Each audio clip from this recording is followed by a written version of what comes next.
I'm talking to Stephen Engblom. He's Director of Global Cities at AECOM, and he's also Executive President of the firm in San Francisco. So Stephen, what are things like at the moment in San Francisco? Well, I would say it's a pretty surreal time. I really have been very impressed by our city leadership in identifying the sort of need for the social distancing. We're the first in the country to identify that and institute it. And some of the local politics that were in play have been put aside and really focused on keeping the general public safe and really trying to find a way to get through this as quickly as possible. Great. Okay, so tell me a little bit about what it is you do as Global Cities Director and why do you do it? I trained as an architect, but I've always found myself equally interested in the context in which design is being considered. And so that while I'm equally interested in the design itself, I find that as in the urban design world, I found my career moving into thinking about the way that cities work.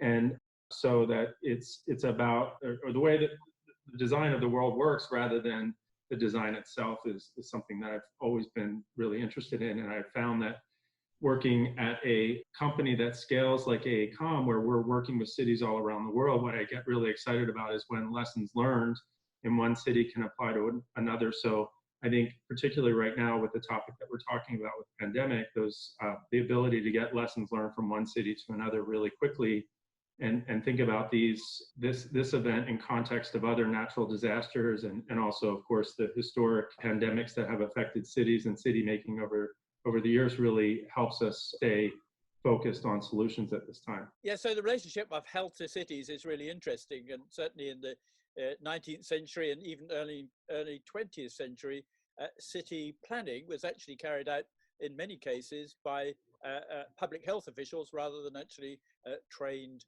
urban planners. I've been thinking about this a lot, and it's interesting how some of the articles have been begging the question, is this the end of cities as we know them? And I actually think that this pandemic points out more issues to look at in terms of the systems involved in a global trade economy rather than the specific design of the city itself. I actually am a big believer in cities as a platform for positive social health and sense of community, creating economic opportunity for our populations. And the design of cities has often a lot of health officials.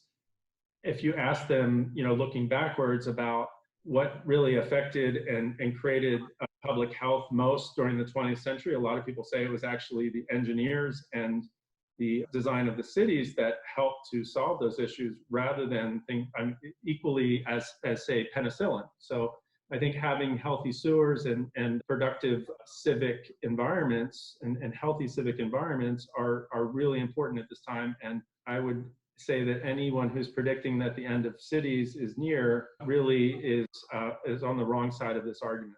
But of course, cities are more dense than suburban or rural areas. People come closer together, and actually we've seen in London anyway, a lot of people who have places to go to outside London are leaving the city. And if you look historically, after the Great Plague in London in 1665, Charles II, the first thing he did was move out of London. So the idea that actually cities can generate these sorts of pandemics is something we've got to get over, haven't we? I've been making a case in some discussions in the past couple of days that really what's being highlighted are issues that have been present in our cities. They're just being highlighted in a much greater way. So I think that the point you're making about the haves and the have-nots, we have huge social inequity issues that every city had been really trying to foreground as a really important issue. I think almost every mayor, if you ask them what their number one issue, things were the social equity issues, the income inequalities, the inequities in terms of health outcomes in lower income neighborhoods and cities. Those were all in place even before this pandemic happened. So I think it's something that we have to be really acutely aware of. And I think part of the challenge that cities face is how do you really think about the calculus of those issues? And there's been a big move in the past 5 to 10 years thinking about impact investment and triple bottom line approach to thinking about how we invest in cities and the outcomes that we should expect. And creating the resilience movement in the world has helped us identify this term of co-benefits, so that if the transportation authority is thinking about its systems, it's not just talking about moving of people, but it thinks more holistically about how its systems actually help to affect the mental health and the economic well-being of the populations, not just moving them from point A to point B. So do you think that this present pandemic might actually lead us to do a number of things in cities better in terms of creating a more equal city and perhaps a more generous city, as you're seeing people acting more generously in the environment we find ourselves in today? Yeah, I think it's a really interesting time to ask that question. I think that the way that technology is being utilized to get us through this short-term pandemic is, in a way, sort of a turning point to our relationship to social media. I feel like I've seen social media, and for instance, the technology that we're on today, Zoom, is being talked a lot about as this platform for neighborhood watch committees or support groups have all of a sudden gone online. And I feel like in the past, social media has been sort of a voyeuristic exercise, except for the few that really participated in a big way using it. I feel like there's a shift happening where more of a population is learning how to use these tools in a more interactive way that they hadn't used in their everyday life before. So the optimist side of me is that this could be a short-term discovery that has a long-term effect, and that more people are using technology in positive ways to improve their local community, their larger communication through the city, the way that the city communicates with its citizens. I think all of this is happening virtually, and it's something that we've all had access to before, but we just haven't been using in a mass way before. You obviously work for a global company where traveling between cities is obviously a key part of a job there. So do you think that's going to change, even with a few days into this crisis, that people are finding it much more comfortable using this sort of medium than they did before?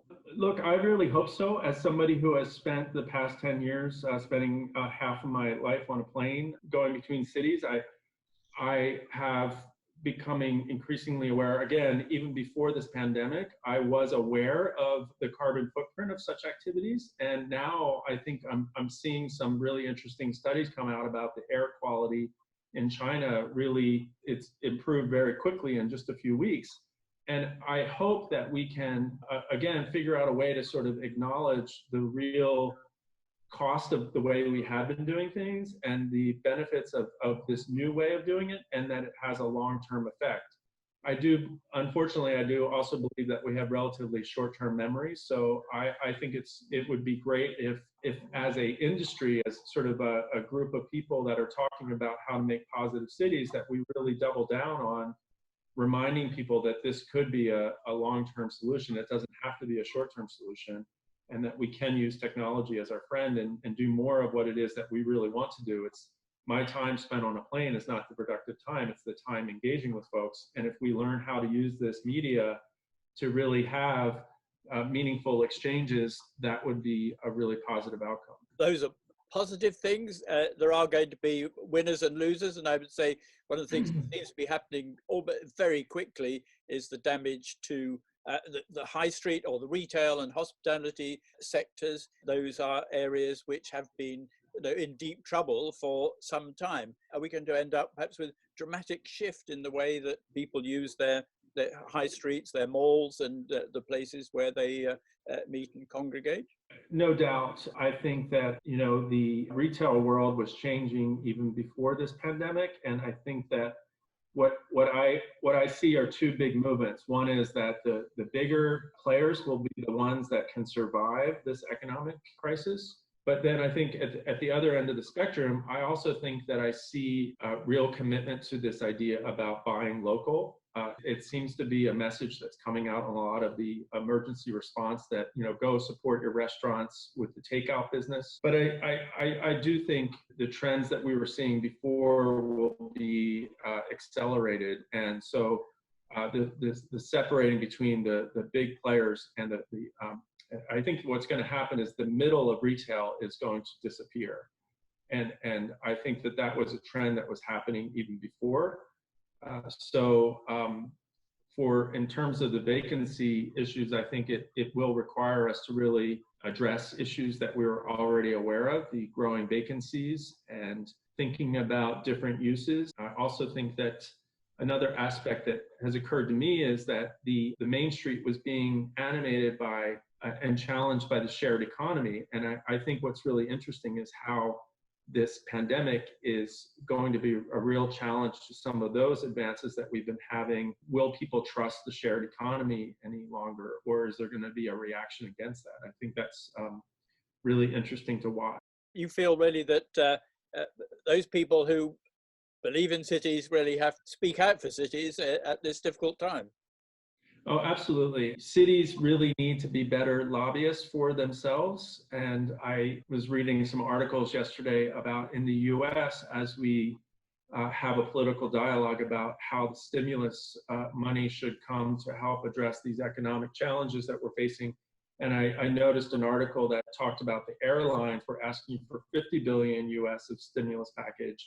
And then the Association of Public Transportation Authorities was only asking for 12.9 billion. And that really struck me as revealing of the fact that cities don't do a very good job of lobbying for themselves. And I believe that that's been an issue for a long time. I think that in the future, when cities realize the power they have in terms of economic GDP of our national economies, the power that we have to address some of the social issues instead of the complexity of national politics, that cities really have to step into that space. But I think in order to do that, they also have to assume a responsibility to address these inequities and also to create a new narrative that it's not cities versus rural and suburban areas, but it's actually we're all in this together. And I do think this ties back to the pandemic, and that my understanding is that some of the early global strands of this came from the global manufacturing economy. And so that's why you saw some of the early global transference of this happen in the fashion industry in Milan and the car industry in Germany. They came from these suburban office parks or manufacturing parks in the Chinese cities. And I think going forward, we already had an issue that we had to recalibrate the global economy in a way that brings some of that economic power back to our cities. And I've been a big fan of this concept of an hour city for a long time.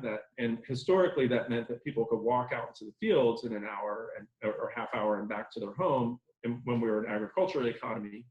Today, with modern transportation technologies, that could mean that in your situation in London, the high-speed rail linking to the northern cities could really be an hour economy shed.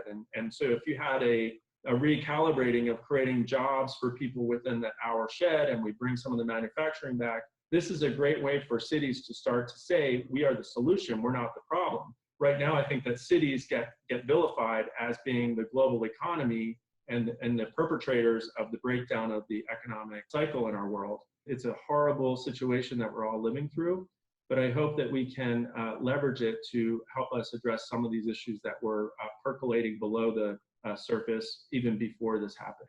One of the things that we're going to be showing on our site over the next few weeks while people are self-isolating is architects' homes. Are you able to turn your computer and show people that amazing view out over San Francisco and Haight-Ashbury that you have from your fantastic house? Sure, yeah, let me do this without being too shaky here. Behind the Monterey cypress tree. Yeah, it's downtown San Francisco. And you can see Oakland in the background there. Well, that's an advertisement for cities, if anything was. Thank you very much, Stephen Engblom, for your comments at this very difficult time. Really interesting to know your thoughts about cities. Thank you very much. Thank you, Peter. And thank you for taking the leadership in the global dialogue on this. Thanks.